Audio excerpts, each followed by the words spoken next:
we learned how to grow, but then when you grow this algae, then you have to separate them from water because basically it's a green water. You have to separate this algae species, and then you have to squeeze them or explode them, or whatever. You have to extract oil because it's from those species, and separate the debris from that. So a very complicated process to actually get the health products from algae.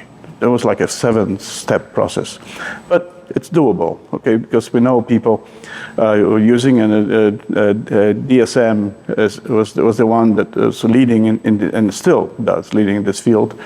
And they bought Martex for $1 billion, and they bought another company in Canada for close to $1 billion. So there was a lot of money to it. So we figured, well, we're going to be the second best, right? So we're going to go after, and I'm going to extract oil from algae and compete with them, basically, as a small company, right? So while we were doing this, we were trying to raise money to extract oil from algae. We get asked the question, can we extract oil from cannabis?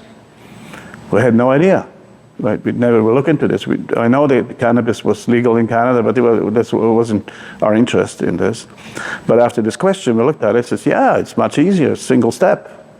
So let's go and extract oil from marijuana, right, from cannabis.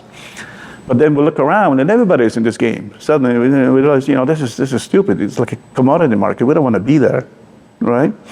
So I said, but but the whole concept was very, very interesting.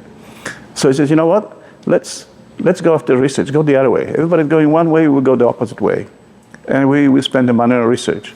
It was difficult to raise money on the research, as you know. It's almost impossible. So we spent a lot of our own money to do this, and so we went to Western University and approached Steve Laviolette, and he was already working on cannabis for a number of years, so he knew what it was.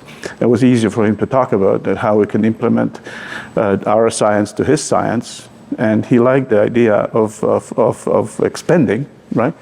So he said, great. So we signed a deal for 4 years with the university. And first he studied, actually it was very good, very, very, very pragmatic, because he studied the cannabis as it is by themselves. He learned what they do and how they can alter the mental, because he was mental. It's all mental issues, because he was a mental guy. Okay, he was dealing with brain. And he was looking at how do those cannabis affect the brains, and he wasn't interested in any pain or anything like that. Just mental health.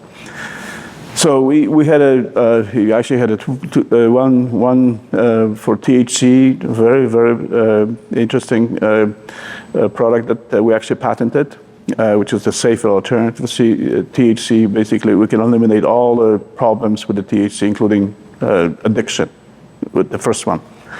But that's only for Canada, because it's not legal. THC is not legal anywhere else except in Canada.